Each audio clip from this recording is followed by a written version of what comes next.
Hey guys, so unfortunately I could not be in class today, so instead I made a little video and you'll have an exploration to go through. That'll be in a Google form that's attached to the document in your portal. So today we're going to talk about exponential functions. I'm sure you might not have seen this f of x bit before, but don't worry, it's just another way of saying y equals. So you might be familiar with the traditional y equals mx plus b, but you can also write that as something like f of x is equal to mx plus b. And what the function notation does for us is it's going to tell us what value of x specifically we're looking at. Okay, so sometimes if something just says y equals, you know what the y value will be kicking back, but this way you know for sure what that x value is inside. Okay, so that was just on a side note. So it says up here, an exponential function is a function in which the variable occurs as part of the index or exponent. So you can see that up here, this is an exponent. And we're going to find out what that does for us here in a little bit. So let's say that, again, with my function notation, let's say it's something like f of 1, then that would turn into a to the 1. Okay? This is pretty simple, but of course, like anything we do, we can add some things on top of this. Okay? So first things first is we want to know how to evaluate some of these things. So if I give you, let's say, f of 3. So I want you to solve for each one of these where where x equals 3. So we'd rewrite this as f of 3 is equal to 5 to the negative 3 up here. Okay? Then, of course, if we want to go further, remember that if we have a negative exponent, I'd want to bring that down to the bottom, so we'd flip that, and this would turn 1 over 5 to the 3, and of course, 5 to the 3 is going to be 125. Okay, so I'm going to let you guys try these two right here. Pretty simple. All I'm asking you to do is to plug 3 in for x. Okay, so this will turn into 3 to the 3 minus 2 plus 2, and this one down here will turn into 1 over 2 to the 2 minus 3. Okay, so deal with those, and we'll talk about those when I get back. Maybe we'll go over them and show how we actually get to those final answers. Okay, so plugging in x as 3. What I want you to do right now is just think, maybe pause the video for a second and think about the function where f of x equals 2 to the x. So I want to specifically think what happens when our x increases and what happens when our x decreases. So pause it, have a think. Alright, so if you did pause it, great. If you didn't, that's okay too. So here we are now looking at this. So let's say we had a number line right here. So 1, 2, 3, 4, 5, right? So this could be x, right? And then of course our f of x will be on the side over here. So let's make a little bit of a chart, right? What happens when I plug 1 in up here? So that just turns into 2 to the 1, and that's going to equal 2. When I plug in 2 as my x, 2 to the 2 is going to equal 4. So what we see here is when we're dealing with these f of x or functions, when we plug in x, x is going to change, right? But our base here will stay the same. So here we have 2 to the 3, and that's going to be 8, and of course so on and so forth. So 2 to the 4 will equal 16, and 2 to the 5 will, you guessed it, 32. Okay, so as x increases, our function is increasing and it's doubling each time. So it's going from 2 to 4 to 8 to 16 to 32. So it's doubling, right? So when you see this here, that 2 means that we're going to double it. Before I change slides to the next one over, think maybe for a second what would happen if this was a 3, or maybe if this was a 4. So we're looking now over here, we're going to talk about when x decreases. So let's say that x starts off at 0. We're going to decrease to -1, -2, -3, and -4. So again, this is our x over here, right? And then this is our f of x over here. Okay? Again, dealing with the same function. So what happens when we have 2 to the 0? Well, we know from class last week that anything to the power of 0, except for 0, of course, is going to equal just 1. Over here we see that we have 2 to the negative 1, so that'll give us 1 over 2 to the 1, or again, that's just the same way of saying 1/2. If we have 2 to the negative 2, so x plugged in, so that'll be 2 to the negative 2. That'll be 1 over 2 squared, and that's another way of saying 1/4. And then we're going to have 2 to the negative 3. That will give me 1 over 2 to the 3, which equals 1 over 8. And then finally 2 to the negative 4, which will equal 1 over 2 to the 4. That'll give me 1/16. So as we decrease, we're getting smaller and smaller and smaller. Okay, we're not getting negative here. So a lot of people will see negative numbers for x, and they'll automatically think that the f of x, or the function 2 to the x, will start giving us negative numbers, but it absolutely does not. It just gets smaller and smaller and smaller. Again, what happens when x decreases? Well, you can see it's actually halving each time. So this can be divided by 2 to get 1/2. 1/2 is divided by 2 to get 1/4. 1/4 divided by 2 to 1/8, and then again to get 1/16. So when x increases, we're increasing, we're doubling. But when x decreases, we are halving. Okay, so that's when we have 2. Now, what happens when we think about a general function? What happens when a increases? So we did that with 2 before, but what happens when a itself increases? So if I had, let's say, what happens if a is f of x would equal 3 to the x? Or what happens when f of x would equal 4 to the x? Or what happens again, right? I know this might be boring, so maybe you might want to skip ahead, but what happens if f of x equals 5 to the x? Well, each time here, this one was going to triple. All right, so each time, each x, so let's say we have 3 to the 1, well, that'll equal 3. 3 to the 2, well, that will equal 9.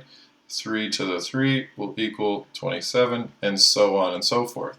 So each time here, you notice that we're tripling. Okay. If we have a base of 4, that means that we're going to quadruple. Which is a funny word, you don't really write a lot, but we're going to quadruple it, so we'd say that we have 4 to the 1, again, would just be 4.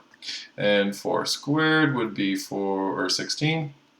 And 4 cubed is going to give us 64. So we're quadrupling 4 to get 16, we're quadrupling 16 to get 64, and so on and so forth. I'll let you do 5, but I bet you can figure out the trend. This will just multiply, or sanctuple is another way of saying that, but just going up by a factor of 5. What happens when a decreases? Well, what happens when a decreases below 1? Below 1 and all the way to 0. So let's say that we have something like f of x is equal to 1/2 to the x, right? So we look at something like this, and we're going to say, well, 1/2 to the 1 is going to give me 1/2. Let's say I have 1/2 to the 2, that will give me, what will that give me? That'll give me 1/4. And 1/2 to the 3, well, that will give me 1/8. Because the 3 goes on the 1, that 1 cubed is just 1, and 2 cubed is going to give me 8, so I have 1/8. When we have a fraction, or when we have when a is less than 1, but a is also greater than 0, we're going to decrease. Decrease as x increases with our values. If we have a situation where a is greater than 1, it's going to increase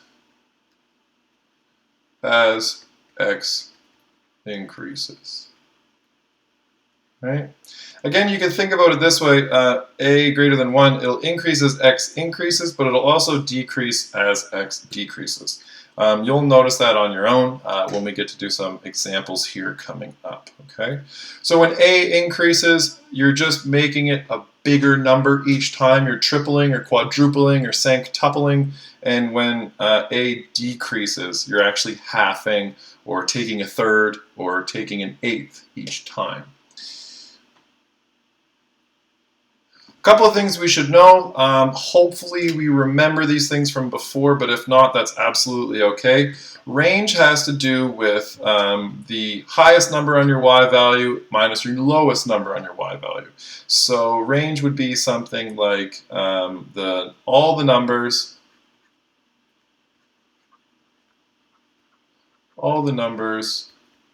seen on y-axis.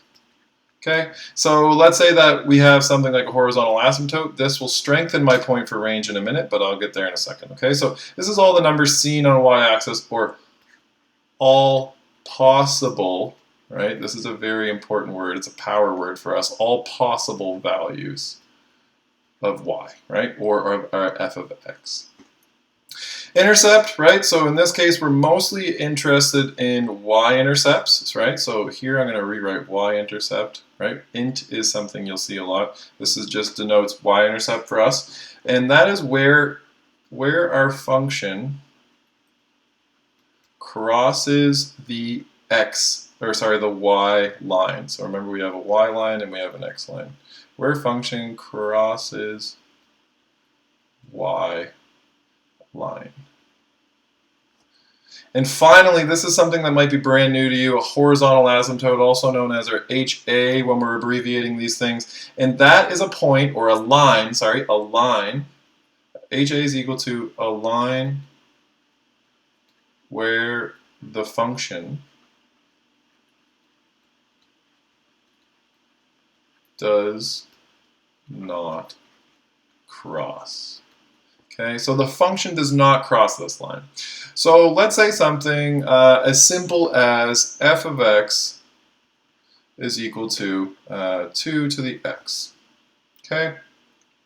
Well, no matter what value I put in here, let's say that I put x as a negative 100, right? So even if it's f to the negative 100, that'll give me 2 to the negative 100. That's another way of saying 2 to the 100. This is going to give me a very, very, very, very, very small number. But notice, no matter how big the number gets for x, let's say, or sorry, how small, let's say negative 3,000, negative 4 million, it'll always be a fraction and will never go below 0. So in this case here, we're going to have our horizontal asymptote, or HA, is equal to 0. Okay? And that is for the function y equals 2 to the x. Our intercept is simply where we want to put x equal to 0, right? Because this is where x equal to 0, right here, and that's where it'll cross the y line. So let's say f of 0, and for this case here, it's pretty simple. It works out to be 2 to the 0, also known as 1. So right here, we can say that this is our y-intercept. Okay. Now, our range, right? If you want to talk about range, we will not have anything below our horizontal asymptote. And we don't have anything capping off our ceiling or anything on the very high spot or on the high side of our function. So our function will go on forever and ever up this way up here, but it'll never go below 0 on our x. So our function itself will look something like this, and it'll continue on and on forever. So range is going to be greater than 0. Another way to say that is y for all greater than 0. Okay? And notice I could put an equal sign here, but it'll never equal 0. It's always going to be a fraction. So these are 3 things that we're going to map out, or 3 things that we're going to put onto our graphs each time when we're sketching. What you're doing today with the attached Google form is going to use your graphing calculator or Desmos.com. Desmos is a little bit easier to visualize. Your graphing calculator would be good to get some practice. I would recommend showing or doing both of these. Try putting the functions into each. And we want to find out what happens to each function. So the general function, right, what we just drew beforehand, right, so our general function for exponential functions here looks something like this. But what happens when we transform these? Okay, so what happens when we have some constant in front of our regular function? Or what happens when we're adding a constant in behind or subtracting a function? What happens when we're subtracting or adding up to the exponent? What happens when we're putting a negative sign in front? What happens when the negative sign is on the exponent itself? And what happens when we have a rational exponent? Keep in mind when you're trying these out, I'd also like you to look into what happens when k is on top and x is on the bottom. So there will be two different outcomes here. Okay. I hope this helped. Any questions that you may have or anything that was unclear, we will definitely be going over in class on Monday, so don't sweat it. Watch the video again if you need to, get an idea of what functions are all about, and do the suggested work in the Google form that I'm sending out today. Thanks guys for watching. See you later.